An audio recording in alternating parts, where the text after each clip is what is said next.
My name is Paula Fields Conyers. I'm the chair of the Housing and Land Use Committee, and I want to welcome our first presenter, Ms. Kelly Green. Are you on? Yes, I'm on. Good evening, everybody. Hello, Ms. Paula. Hey. Good evening, Ms. Green. Good evening. How are you? We're good. Okay, you can start your presentation, Kelly. Okay. Yes. Well, my name is Kelly Green. I oversee the Rental Assistance Program at Banana Kelly Community Improvement Association at 863 Prospect Avenue in the South Bronx. If I'm correct, Banana Kelly is within its 40th anniversary. I believe 43, 44 years are going on of being, being a neighborhood, encouraging and motivating the residents in those areas to not only just fight for issues with regards to housing and equality and stuff like that, but also Banana Kelly has been funded through the Housing and Urban Development, I would say a little close to or maybe 21 years for financial assistance. And basically what that is that HUD provides Banana Kelly with a grant to provide rental assistance to people who are homeless and disabled at the same time. And so we meet the needs of those vulnerable populations that have a disability and who are formerly homeless or are facing the prospect of homeless. So the rental assistance program, we also provide supportive services, through not only our rental assistance program, but we provide case management services. We advocate for clients and with regards to maybe they're having some issues with arrears, or they may fall behind in their rent. We have a case management services that can assist and help deal with that as well. But who qualify for the rental assistance program are those who are, excuse me? No, I'm sorry. Could you mute someone's Somebody's microphone? got the. Yeah, it's not being muted. Could you everybody mute their microphone, please? I'm sorry, Kelly. No problem. So basically who qualify for the program are, again, residents who live in the Bronx or Upper Manhattan who are homeless or who are formerly homeless or who face a state of homelessness, meaning that maybe they live with a friend or family member who, requested they leave the premises within 2 weeks or something like that. So we provide them with the necessary documents from HUD to bring to their doctor, and the doctor has to deem them legally disabled, and we use the care system through the shelter system, through the homeless management system and the shelter system to verify their state of homelessness. And from there, we use the person's income. It could be HRA, it could be most of the time the Social Security, and we do a rent calculation based on those figures. And we provide the participant with a 30% of the overall rent, and then Banana Kelly picks up the 70%, for example. So if the rent is like $1,000, we'll pick up 70 and they'll pick up 30. As their income fluctuates, the grant or the rental assistance fluctuates as well. So if their if their income decreases, our RAP share increases and vice versa. So along with the rental assistance, through case management services, we have groups. We meet with our RAP participants monthly. We have in the group sessions, sometimes we'll rap, excuse the pun, but we'll rap about different things. Maybe people in our groups or tenants may have a tennis issue or something like that. But for the most part, we try to have planned groups where we have financial advisors come in. We have had people come in who taught our non-English speaking participants English, or we may have a paint and sip, or we have different activities. And we also encourage the people in our rental assistance program to also participate or work with the organizers within the Banana Kelly in the neighborhood to, support and engage other residents in our community in regards to advocacy and organizing around identified issues that not only have at one time related to their state of homelessness, but who may very well have something to do with the others in the neighborhood. So we have a few of our clients who are on tenant boards and different Banana Kelly portfolios, and just try to keep them engaged and support them and keep them as independent as possible in their units. And for a lot of our participants, they received their first apartment outside of the shelter system from Banana Kelly. So, and we, it's something we're very proud of, and we put a lot of effort into and care into. So I just wanted to really introduce the RAP program to Community Board 2 for the purpose of, you may have some of your constituents that may need help or support.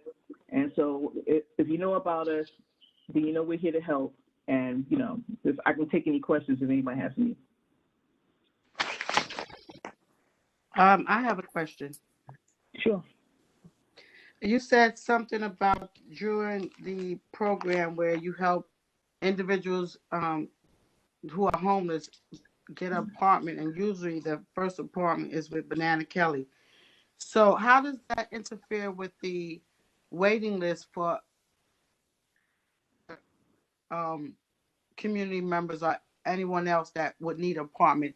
Does that take away from that process of applicant filing for apartment with Banana Kelly? No, absolutely not. Banana Kelly has their own waiting list, and the RAP program, the rental assistance program, we have ours. So there's different criteria for different. We have the RAP program, and then there's the waiting list.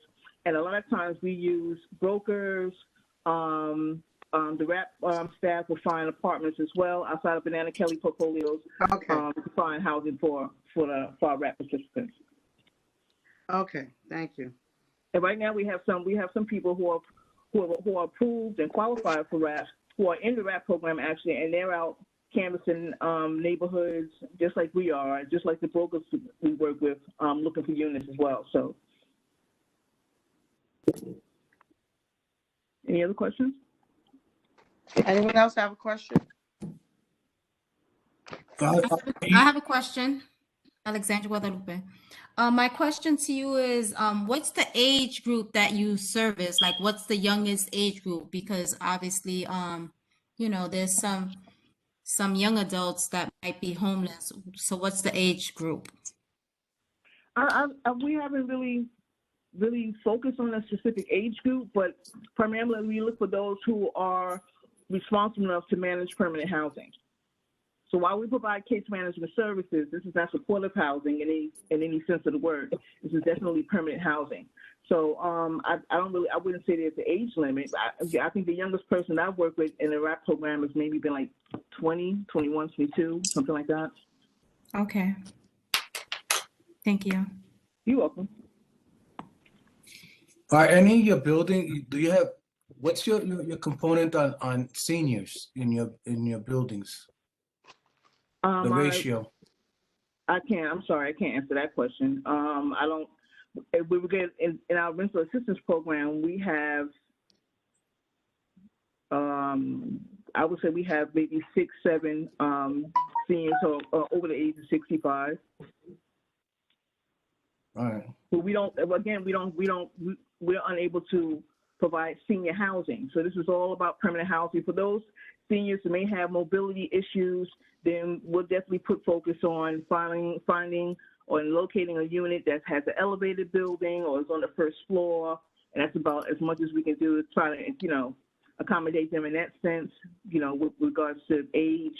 But in case management services as well. So we may focus on the older ones who may need more services with regards to, being an age group. So we've had to help a couple of our seniors pre-COVID really, but who felt as though they weren't really, benefiting by sitting at home and doing a whole lot or doing nothing. So we encourage a few of them to join senior day program services in the neighborhood, where they engage in activities and outings. Some of them went gambling, food shopping, Walmart, stuff like that. So they really benefited from that. My other question is, because of the COVID, I know there's a lot of apartment dwellers and homeowners that are not paying either their rents or their or their bank loans for their houses, but I'm not worried about the homeowners. I'm worried about the dwellings. How are you guys going? Are they still paying rent to you guys, or are they holding back? Is it being put set aside, or anything like that on your Well, settlement? specifically speaking about our RAP participants, their RAP share and their source of income has been Social Security, which hasn't been affected through COVID. There are a few of our RAP participants who were employed and then lost employment due to COVID. So being that their RAP shares are affordable for them, our RAP participants who are on Social Security are still able to pay their RAP portion, and for those who lost employment as a result of COVID, have been able to utilize their unemployment benefits to say as close as they can to, making their RAP share of the rent every month. But again, should any of our participants within the RAP program fall against hard times and have a difficult time, paying their share of the rent, Banana Kelly, we have our care coordinators who are also available to assist them with finding out ways to attain benefits from social service programs who will help them with arrears. But eviction and stuff like that has always been something we don't focus on. We look to try to help our participants maintain their share, and if they're struggling to find help through HRA or home base and other programs that are willing to help them out with arrears. I hope I answered your question. Yeah. Thank you. Thank you very much. No problem. Just to piggyback off what Mr. Crespo said. So, do you have a program that actually looks inside of Banana Kelly that are not in special programs, that are having hardships with rent? Does Banana Kelly have a service like that?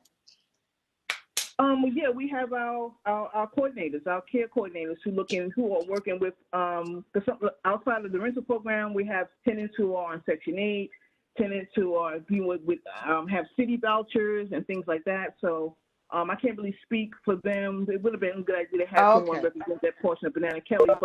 But again, we Banana Kelly, which I'm very proud of and stuff like that, has gone to great lengths to assist our RAP tenants and any of our Banana Kelly tenants with finding ways to accommodate their rent with regard to their financial statuses, whether it be a payment plan or something like that. But eviction is not at the forefront of Banana Kelly's that's good to hear. Yeah, no. So right now, I know Brian has touched on some of the clusters that they're working with. A lot of those people were in arrears before Banana Kelly took over those properties, and a lot of them are right now getting benefits as we speak, pretty much, getting caught up on those arrears through home base. I'm not keep saying home base. The list of programs that our case managers have been working with to help people, get caught up in their rent, and it's been successful. I'm sure Brian can attest to that. All right, thank you so much. Are there any other questions? Another question? I have a question. I'm sorry. What's the population that you work with?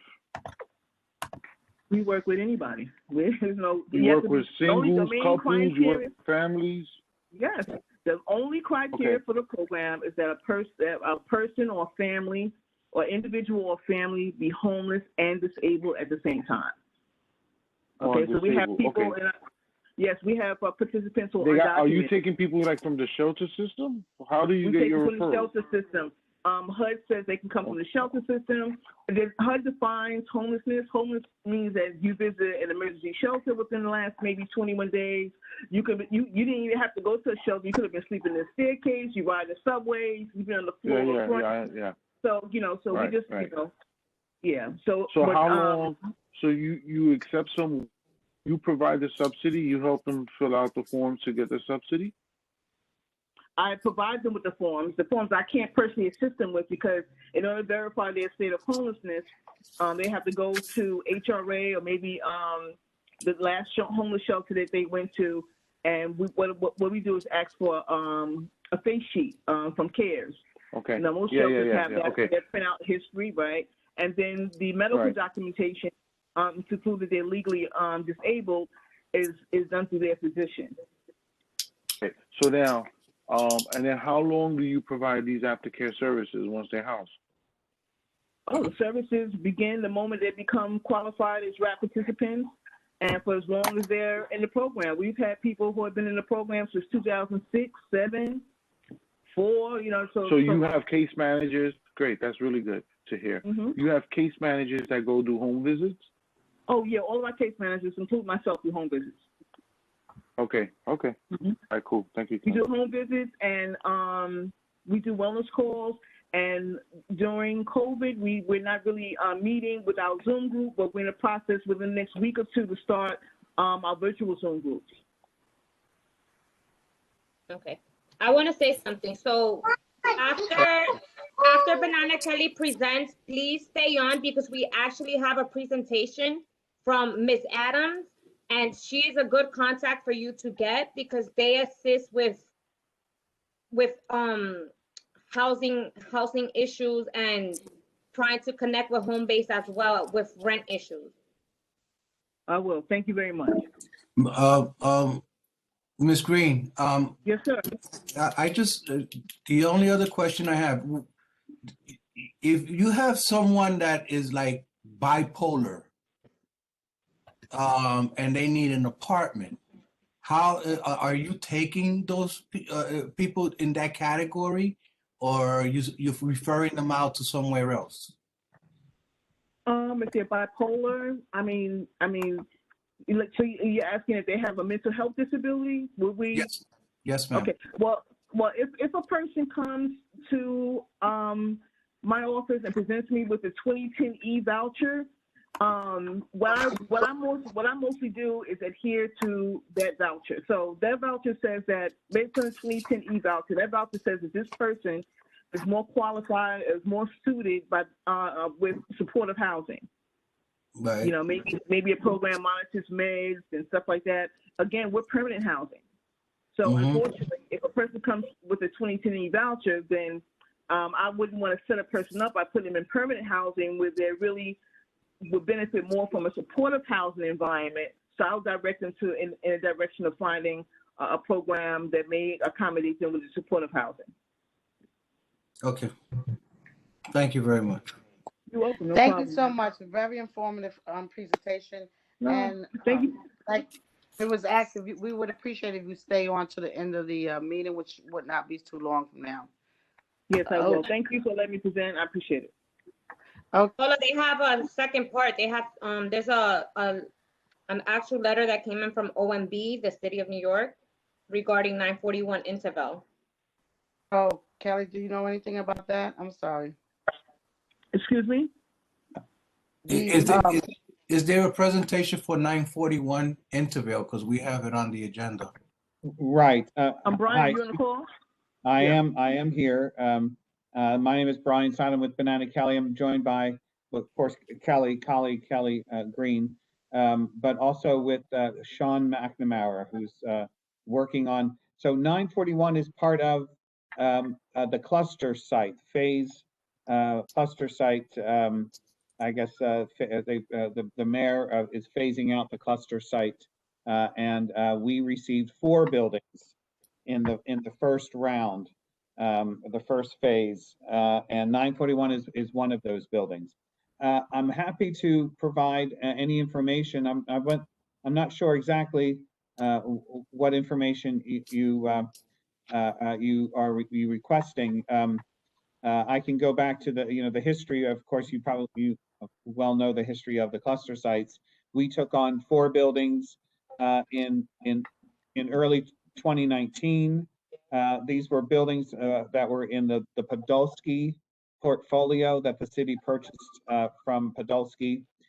We got 4 buildings: 941 Intervale, 976 Pinton, 911 Simpson, and 1315 Lafayette.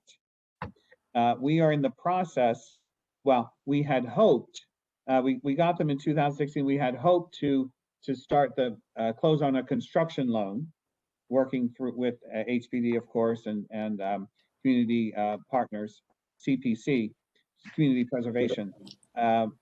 We had hoped to close on that construction loan early last year, but of course, COVID hit, and the city, we delayed the closing. We are on track, though, to close on the construction loan to start the rehab at the end of this month or early in April. So we will be starting the rehab of those buildings 941. Probably, Sean, correct me if I'm wrong, but we're targeting April to start the reconstruction, the rehab of those buildings. Correct. Yep.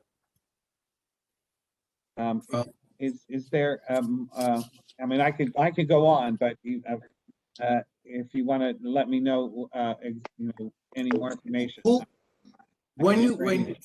Is this just for people that are presently living there? Because that was a shelter and that was a cluster site. Right.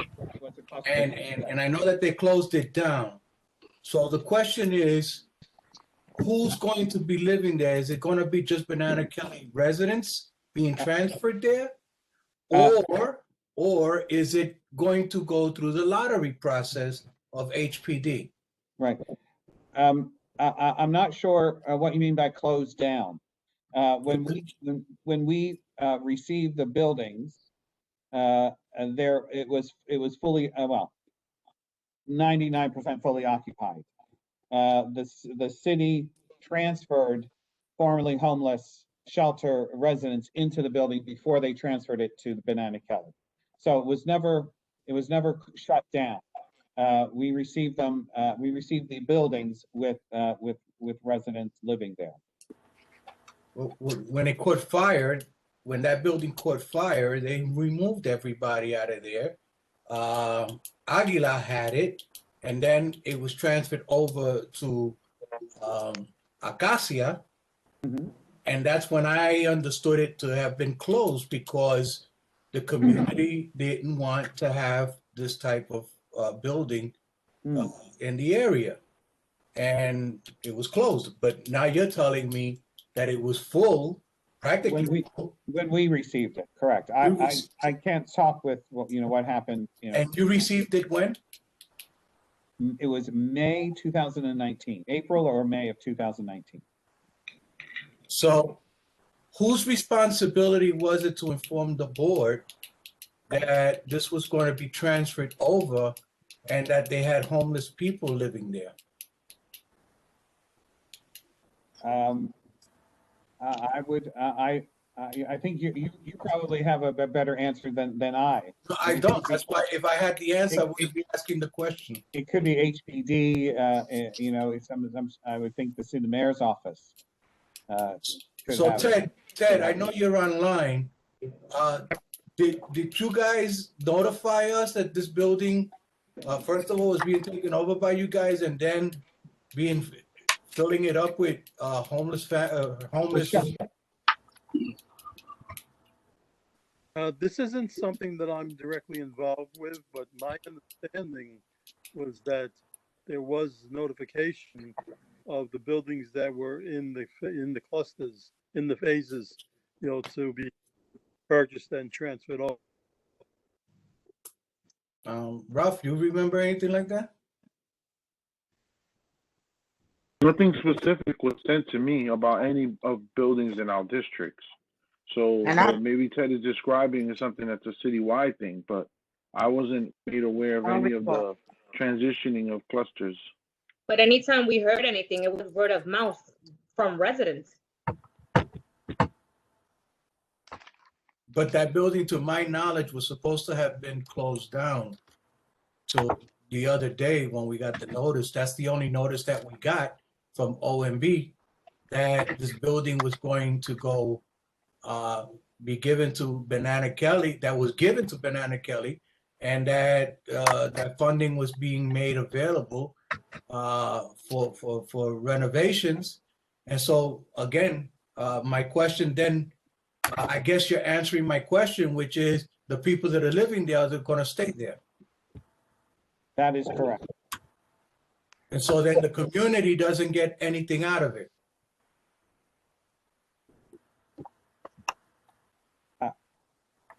Well, I'm not sure. I would agree with that statement, but because the community will get a building that's going to be well managed and maintained. I understand, but Affordable, usually, affordable housing in perpetuity, and shutting down the cluster site program, I think is a good thing because it takes away the slumlord, the landlords who doesn't take care of the building, takes that out of their hands and puts it into community development corporations, neighborhood community. I understand the whole concept, Yeah, but right. the situation is that any money that HPD puts into any building renovation or newly constructed, usually we get a portion of those apartments. And so from what I'm seeing now, you're telling me that at this point, the community doesn't get nothing except people that were living there as homeless people are now going to be there as permanent residents. But then outside of that, the community doesn't get nothing while Banana Kelly gets a building.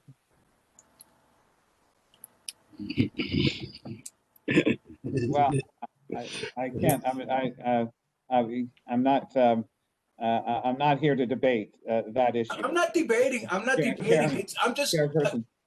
Obviously, you don't have the history of the building and of this community. So now I'm trying to state to you the educate to tell you how it usually works out with HPD and this community or any community board, and at least the community could feel, okay, so we got a new building. So what? What does that mean for us as those that are doubled up or tripled up in our community? Well, that's obviously that's something you may want to take up with HPD. And they. Well, I got HPD here. I got Ted right there. But Ted, if there's anyone that understands this better than anybody else, it's Ted Weinstein. Right. Yeah. So I guess I'm not getting an answer to my question. Paula, you take over because I can't. Okay, so hello. I'm so sorry. I'm a little bit how you say, the fact that we have developers and new construction, and it's nothing to oppose to your program and what you're doing, Brian. However, like the chairperson says, usually when HPD invests in our community should get 50% preference of the development. And with your situation, that's not happening. It's sort of like pulling the rug under the woolly. You know what I'm saying? It's like, you did this and then. Sure. So it's nothing targeted towards you, but no, we're going to definitely get some answers in reference to how and why this happened. Sure. Well, and again, I'm sorry I interrupted. But Ted might be able to find out the answer. I don't know exactly. I wasn't privy to where the residents were chosen. It may have been chosen from our South Bronx community, but Ted would be able to find the answer. Okay, so Ted, good evening. How are you? This is Paula Fields, Conyers. Is there any way you can find out what and how this particular situation happened in our district? Because we're not, as we said before, and it's always been our stance, we have enough homeless. Well, it's not a shelter anymore, but prior to it was enough homeless shelter, and enough is enough. So now that HPD did what happened, and the property manager is not aware of it, that just goes to show that this is why we such a stickler on what goes on in our community.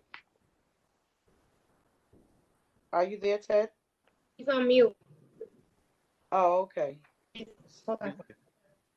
Is it possible you can get us information as to who was the contact person? Paula, he's talking, Paula. Okay. Go ahead. I can barely hear. I had to step away. I didn't hear the beginning of the question, but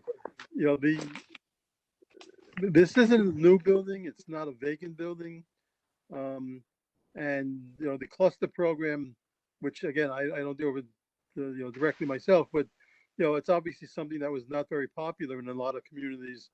But what now is this building was taken away from an owner, not taken away, it was bought from an owner who, you know, wasn't, I guess wasn't the preferred person, and then transferred to a community-based organization like Banana Kelly, 2 years now already.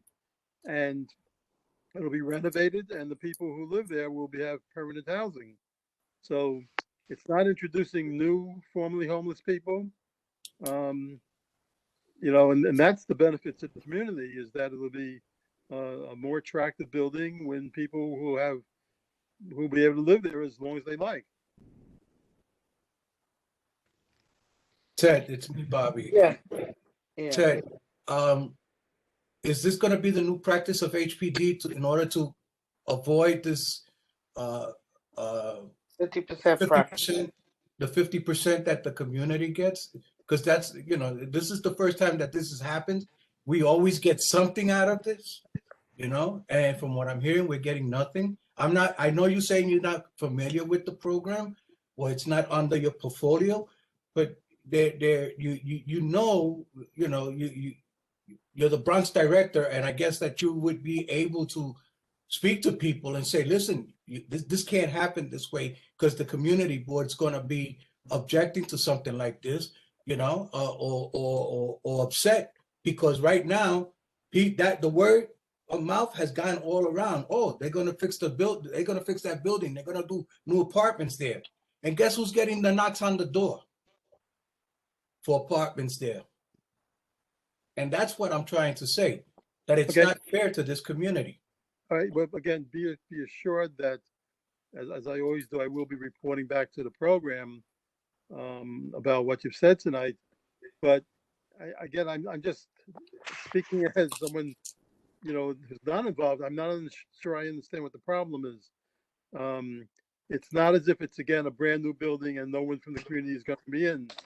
This is an occupied building that needs renovation work.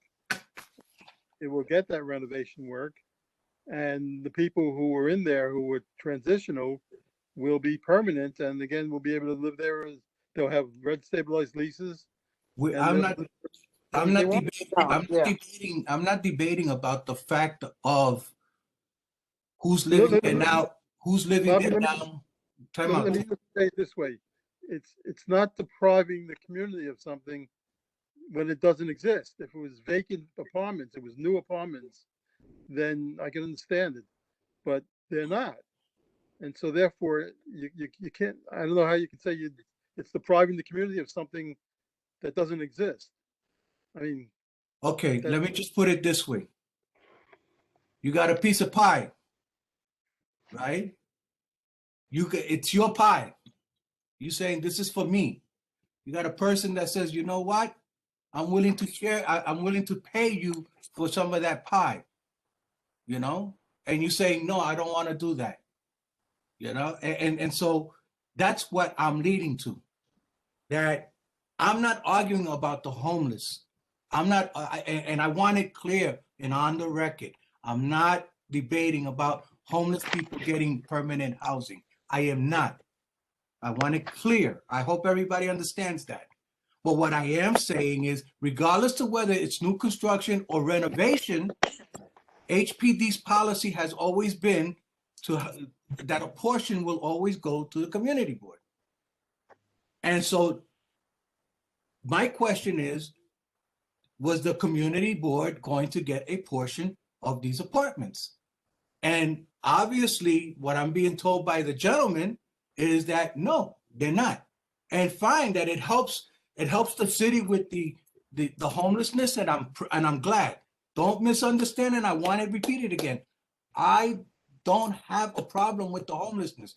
My problem is that the community that lives around there are not getting at least 2 apartments, 3 apartments, 5 apartments, so whatever it is. It's you know, like, these people are there, they're gonna get their building fixed and they're gonna stay there. Okay, the only thing I can say is I'm just not aware that they're taking apartments there to make available to other people in the community. I think maybe that's the point. But again, I will, like I said, I don't want to say something that's not correct. So I will report back to the program and ask them these questions and then get back to Ralph. Okay, thank you.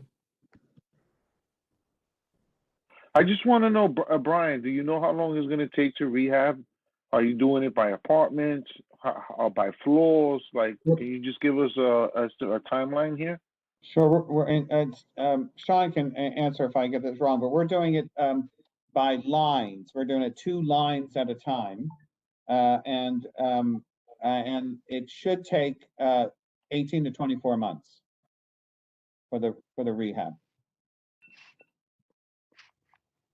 Okay, we have someone here, Jessica 8. Yes. My name is Jessica, Blessing. Yeah, I don't know if she wants to just speak because she's a tenant there. yeah, I'm a tenant here. I've been a tenant for my family since 1978. So it's not everyone here. It's not from the program of the homeless shelter. So, Oh, that's good. like, so you actually live here and see the conditions the apartments were in, then it's a whole different situation.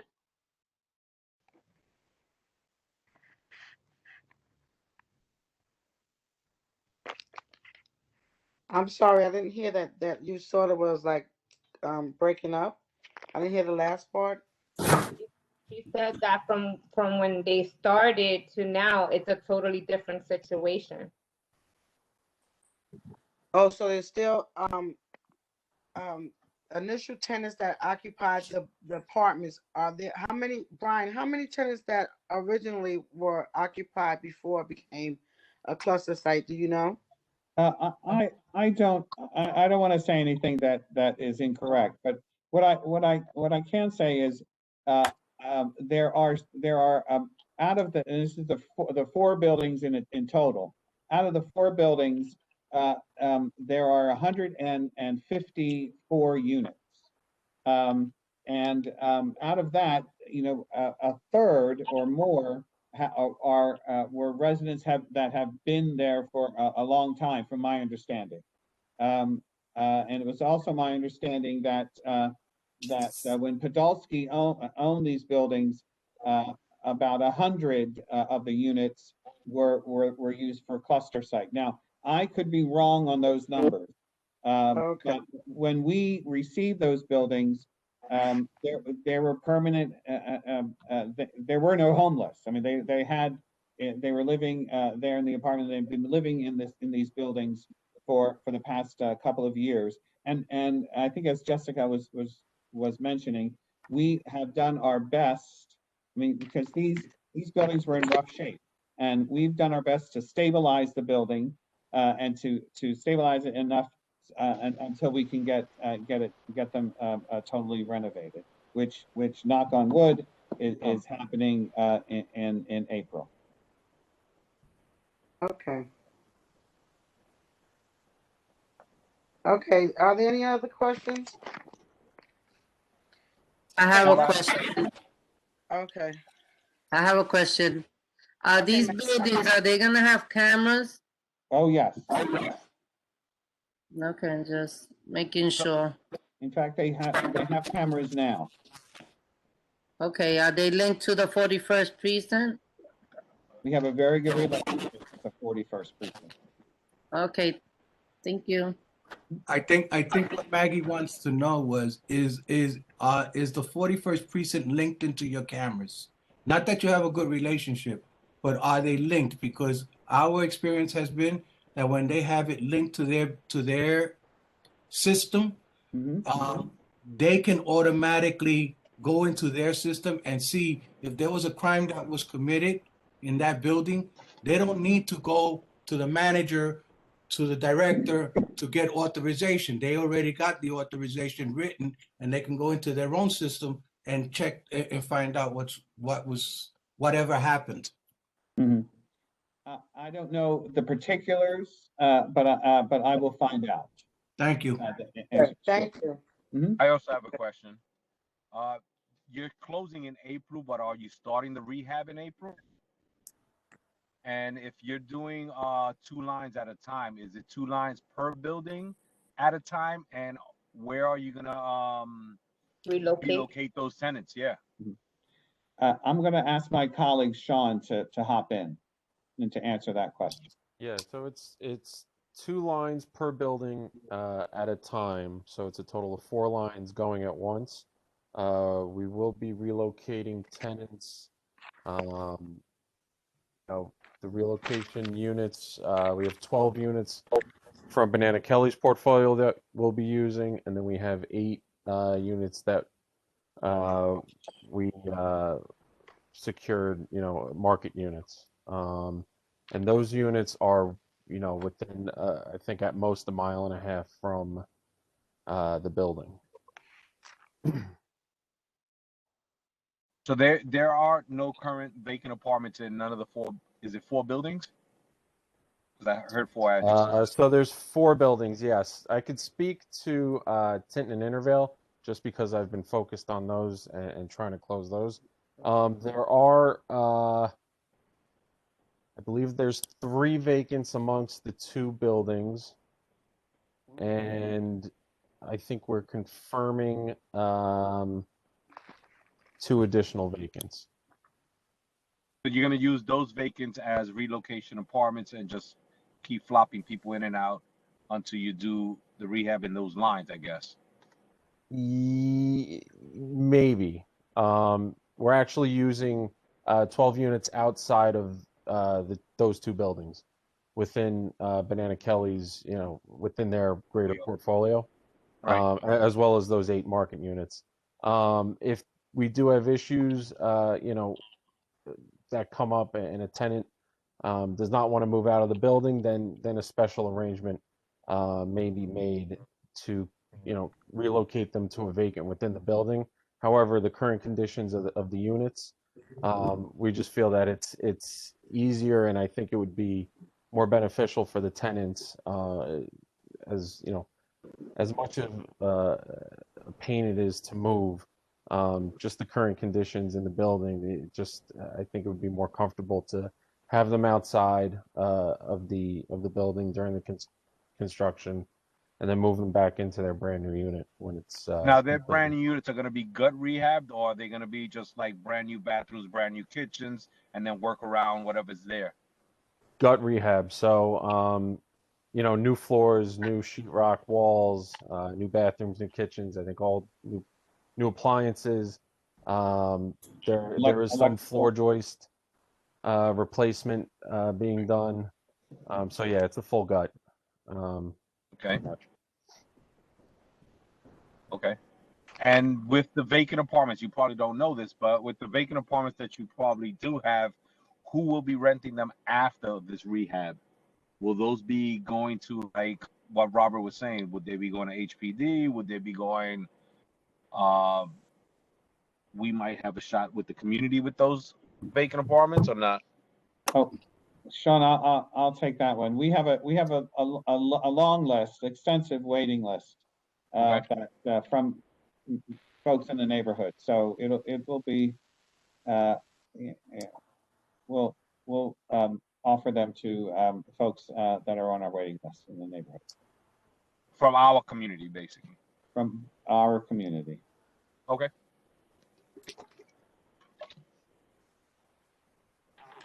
Okay, so can I just ask Mr. Sean, is he part of Banana Kelly? Is he part of the construction? Or is he part of HPD? He's with Banana Kelly. Okay. He's consultant working with Banana Kelly on the rehab projects. Okay, thank you. Sure. Are there any other questions? Okay, that's great because we have to move on. That was really lengthy. So is Mr. Diego? Yeah, hi. Hi. You can start with your presentation. Good, thanks so much for having me on this meeting. I'm gonna be quick. I work for the Historic Districts Council. The Historic Districts Council is an organization that works to preserve the architectural treasures and historic places of New York City. and most of my job has been centered in the Bronx. I've been working with Community Board 2 since I started working at the Historic Districts Council since 2017.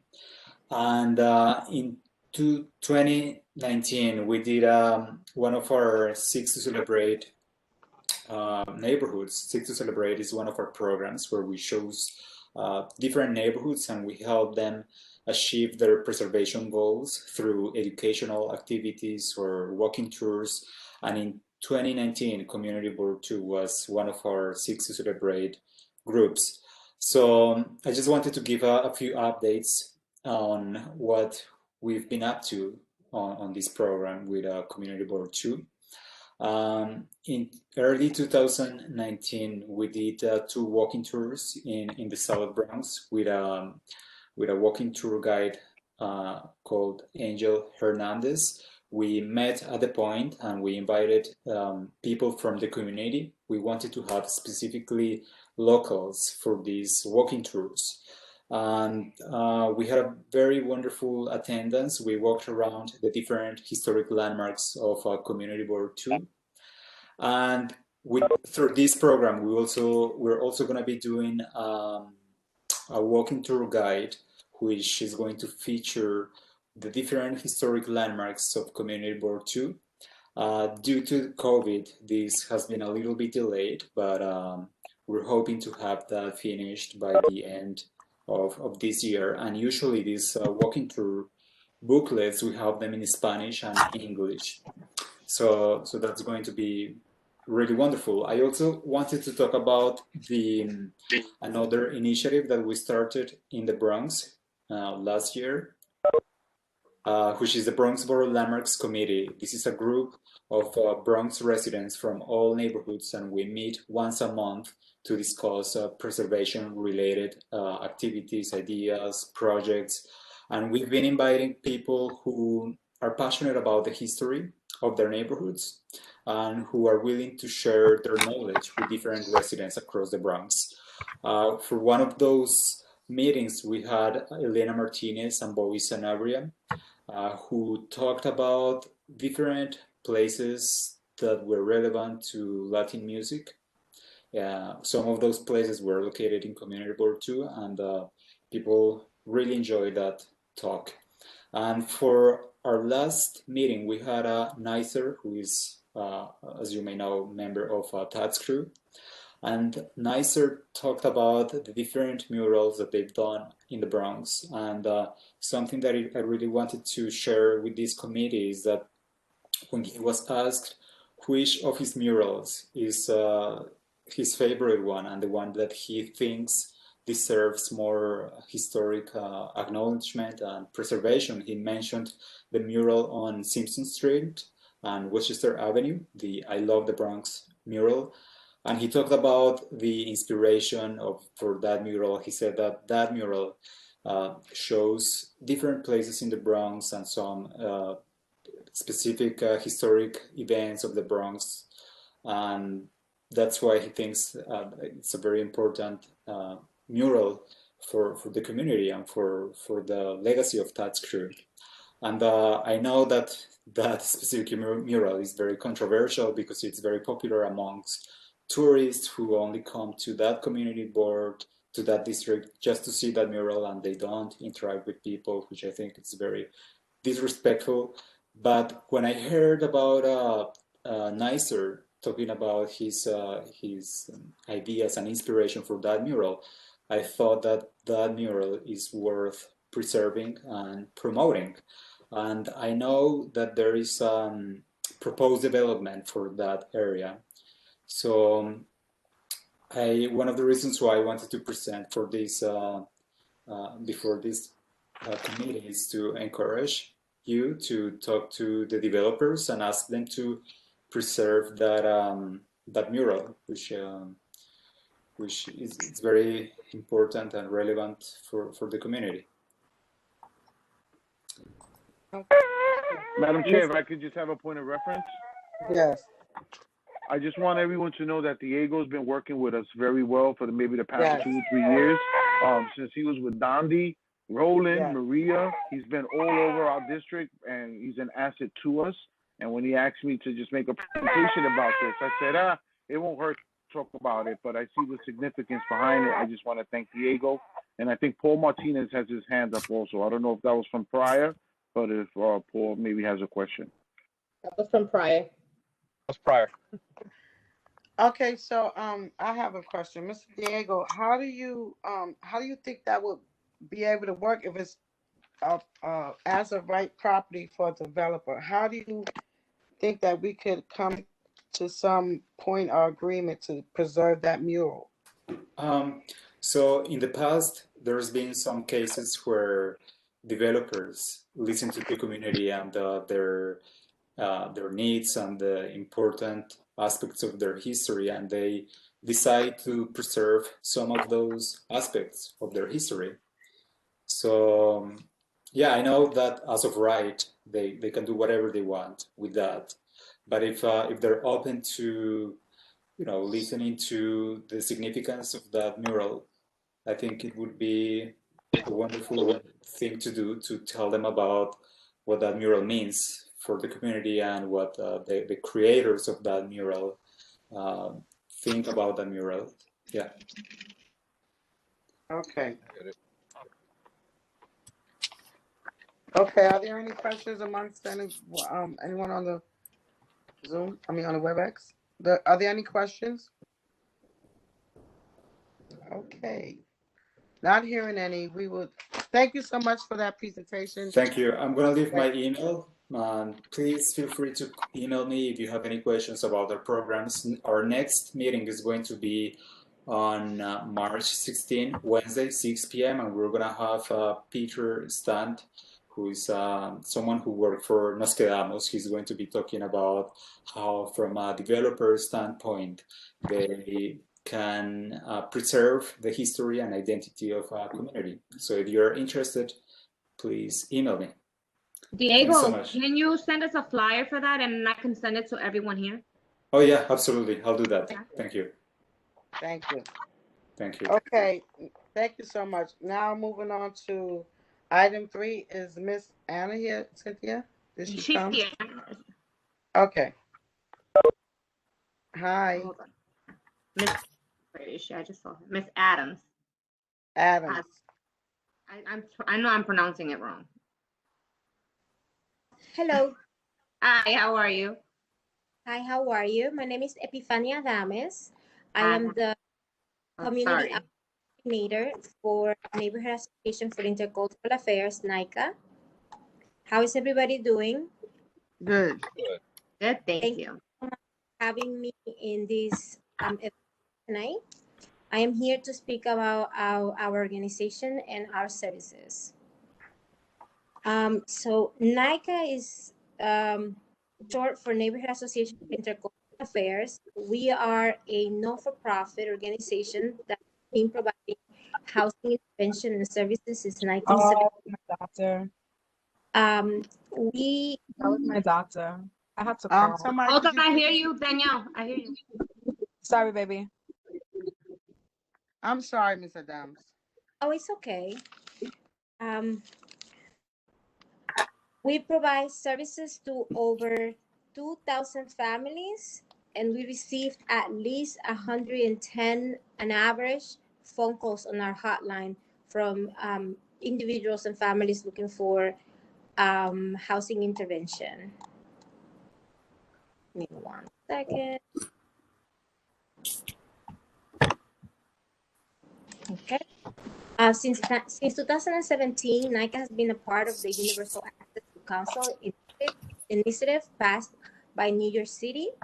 And what that entails is that we provide free legal services to anyone that is facing eviction in the Bronx Housing Court, NYCHA and Section 8 terminations, hearings, illegal lockouts proceeding, and HB actions for repairs. NICA also provides financial assistance to tenants. We submit federal applications, referrals for one-shot deals.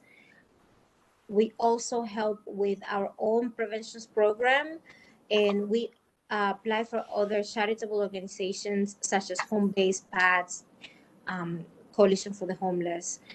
And at the same time, we assign every client that comes to us to a specific case manager that is going to handle the cases from the beginning to the end and apply for all the programs that are necessary for us to be able to obtain the arrears and have a successful case in the Bronx Housing Court. In order to qualify for our services, the clients just need to have low income and a court proceeding started in the Bronx Housing Court. It can be at the very beginning stages of a 14-day notice. The city has been very flexible with us in terms of qualifications and zip codes. Basically, everything has been lifted so that we can help as many families as possible. And right now, we have a team of lawyers ready to help. We have been hiring throughout the pandemic new paralegals and new attorneys because we anticipate that there will be a large influx of new clients once the moratoriums are lifted and the courts go back to allowing landlords to start cases and follow through with the marshals and the warrants. I am going to put my phone number once again in the chat. I will also put the phone numbers for our office and our hotline. If anyone has any questions that about their holdovers or any questions, if they do not have a case, they can always call our hotline number and an attorney will answer or leave a voicemail and an attorney will return the call to make sure that the person gets the assistance that they need. Once again, my phone number is also in the chat where I have my direct line that I can receive phone calls, text messages. My email is also listed in the chat. If anyone has any questions about housing, if I cannot answer them, I will direct them to an attorney that can. Okay, And I'm sorry, you want to finish? No, Okay, go ahead. finish. Now, are you located across the street from the Bronx Museum of Art? Yes, but we are currently, okay. but the office of the legal department is remote. They're not working at the office at the moment, but we have been very successful with creating a system that works with getting the clients' intakes, and we have also a system to represent in court from the attorneys are at home basically. But the process is very easy to be able to sign up and obtain the assistance. Do you have any flyers or something that we could, distribute to members in the communities? I know the housing issue is definitely a huge concern, being that so many people lost their jobs and, Yes, I definitely have flyers. I have physical flyers and I have also online flyers that I can email. I can also take flyers to your office so that you can have available physical for your clients, for your constituents.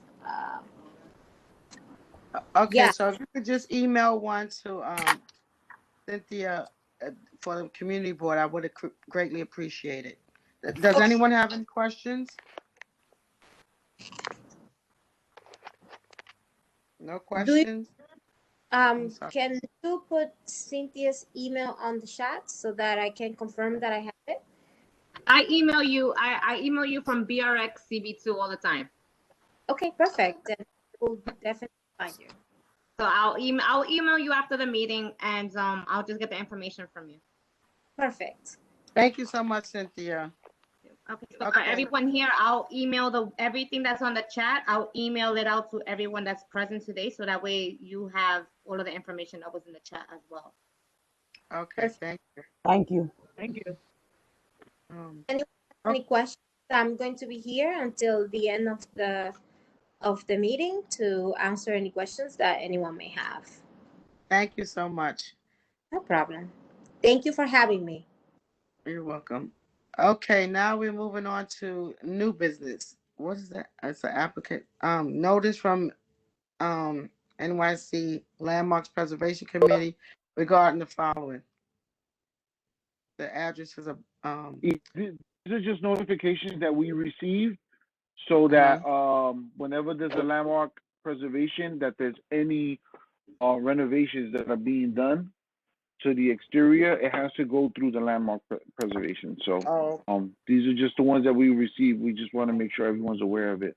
There's one on Kelly, one on Dawson, one that we approved also Harrison, that's the Banknote building, and then 741 Kelly Street. So these were all of those. Kelly, and right? then this was just notifications that we always get about any renovation or excavations that are now happening. So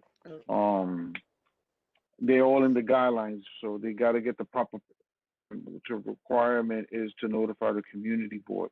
So these are land use issues, so we just bring it up for the land use committee. Thank you so much. Okay, can we move? All right. All right, so moving forward, we have, anyone has any old business? I do have one thing to say. HPD is having a resource fair through Zoom. I don't know if it's Zoom or WebEx, but it's going to be a virtual meeting, and it will be held March the 23rd. I believe it's the 23rd. We're going to get information and out to everyone. Just bear with me. I'm just trying to find the date. It's March. Was it March or April? No, it's March. It's April, Paula. Is it April? April the 22nd? I think that's what it was. Yeah. No, it was the 21st actually, because it's March because anyway, I'm so sorry for the miscommunication with the date. I will find out and let everyone know, because we're gonna work with HPD to get the information out to the community. So I will follow up and confirm the date. Okay. Anyone else have any announcements? Yes. The community board is doing a student care package event this Saturday from 11 until supplies last. And it's going to be held at the Banknote building. The address is 890 Garrison Avenue. So for all of the managements that are on, if there's a email blast that you can do for your residents and letting them know that we're going to be distributing school supplies, that would be greatly appreciated. I'll send you the flyer after the meeting to everyone present, and then we can go from there. Thank you. Okay, thank you. Thank you. Okay. So Paula, yes. also don't forget about the Oh, right. I'm so sorry. One other thing, the meeting that will be held, well, we're trying to get a meeting with the partners in the community in reference to the situation that was brought to our attention in February's meeting with safety and clean halls in particularly PRC, but we decided to invite the major big management companies in our district to participate with elected officials and the executive board. This meeting is not open to the public, and in May, the meeting will be open to tenants, any advocates, any community members that want to discuss what happened in April's meeting with the partners. Okay? Also, Paula, don't forget about the or Cynthia, the scholarship program that the Yankees are having. Wait, hold on. You talking about the youth Yankee thing? Yeah, the $750 that they give out. We already got the first was the deadline, so everything is already passed on to Julia. Okay. Do you know how many applications there were? There was 11 in total. 11 total? Mm-hmm. Okay. All right. Just so that everybody also know that I am a member of the Yankee Foundation, one of the Yankee Foundations, and Community Board 2 last year did not fare well with applications, and a lot of other community boards got much more money than Community Board 2. So what I am asking is that you go on to I'll send it out. I have it. okay, Cynthia will be sending it out to everybody. But please, if you have an organization, you're a 501c3. We give out grants up to $15,000. 9 out of 10 times you don't get the whole 15. You usually get about 10 or 9, 10, maybe 11,000, 12, but never the whole 15. You just have to be very, very, very good in order to get a 15,000, and that's not happening much now because so many organizations are applying. Sometimes we have to cut the money down to satisfy everyone. But you don't. If you're 501c3, you can apply for it.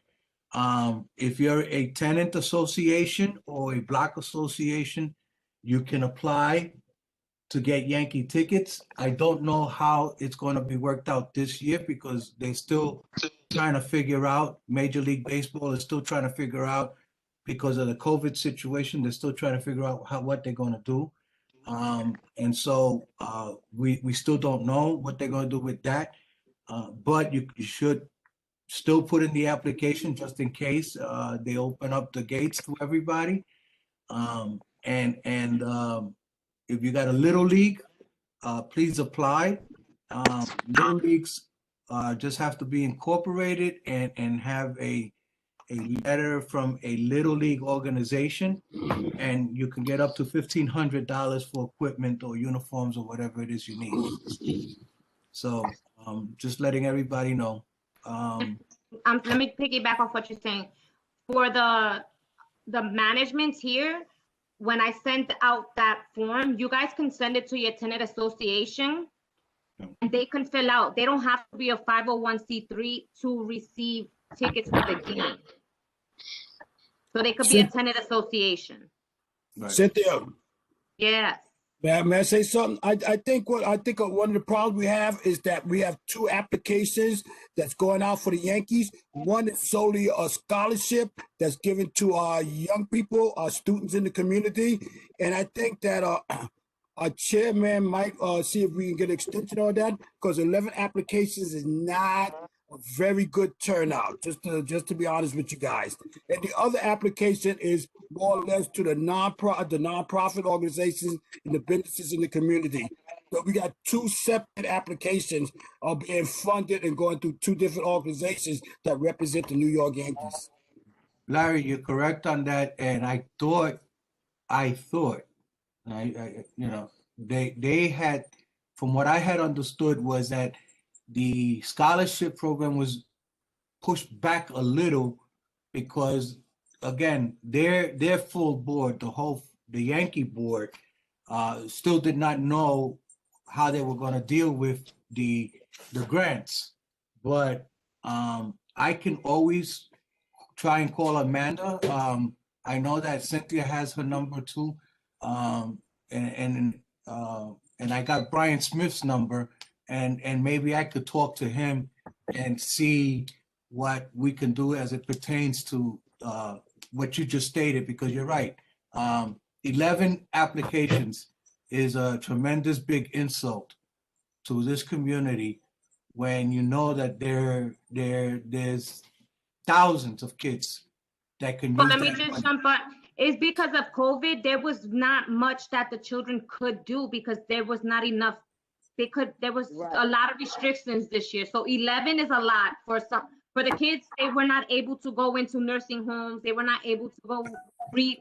So this year, that's a lot for people to actually have done community service. It was impossible to have community service this year. You're right about that. I forgot. You're correct, because a lot of our youth work in the senior homes, and and in schools and in It some was closed, so it was pretty much impossible. right. All right. I'll still speak to Brian Smith and see if we can try and extend it. Okay. A little extension on it. Okay, thank you so much. Thank you. Just for a note of clarity, the HPD resource fair, housing resource fair will be held on 3/24. Okay. This March. I looked through my emails and I confirmed it to be 3/24, which is on Wednesday. At what time? From 6 to wait, let me go through it. 6 to 8. Hold on, let me just go through it. 6 to 8. 6 to 8 p.m. Okay, that works because we actually don't have a meeting that day. So I know that's everyone great. who's on here should be able to jump on there. Right, I'm excited about that. Okay, thank you so much, everyone, for your patience and your attention to the housing meeting. Are there any other statement questions that need to be heard? Because I would like to ask for an adjournment of this meeting. I got one more question.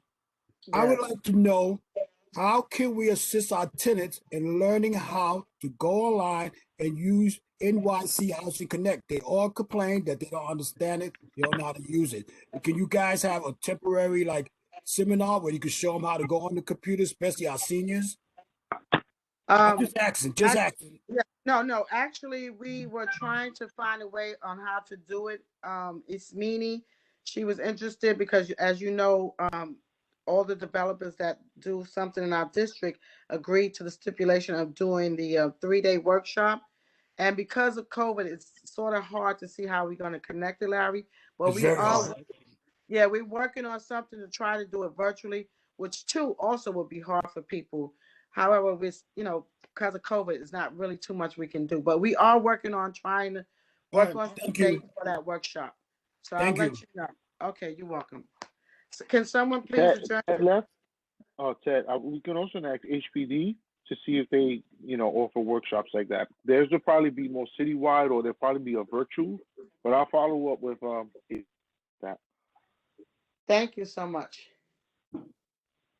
Okay, could I get a motion to adjourn the meeting? Motion. Who's that? Robbie? Yeah. I second. Alex. Oh, Alex. Okay, thank you. Thank you, everybody. Have a great evening. Good night. Thank you, everyone. Thank you for inviting us. Okay, bye-bye. Thank you for coming. Good night. Good night. Good night.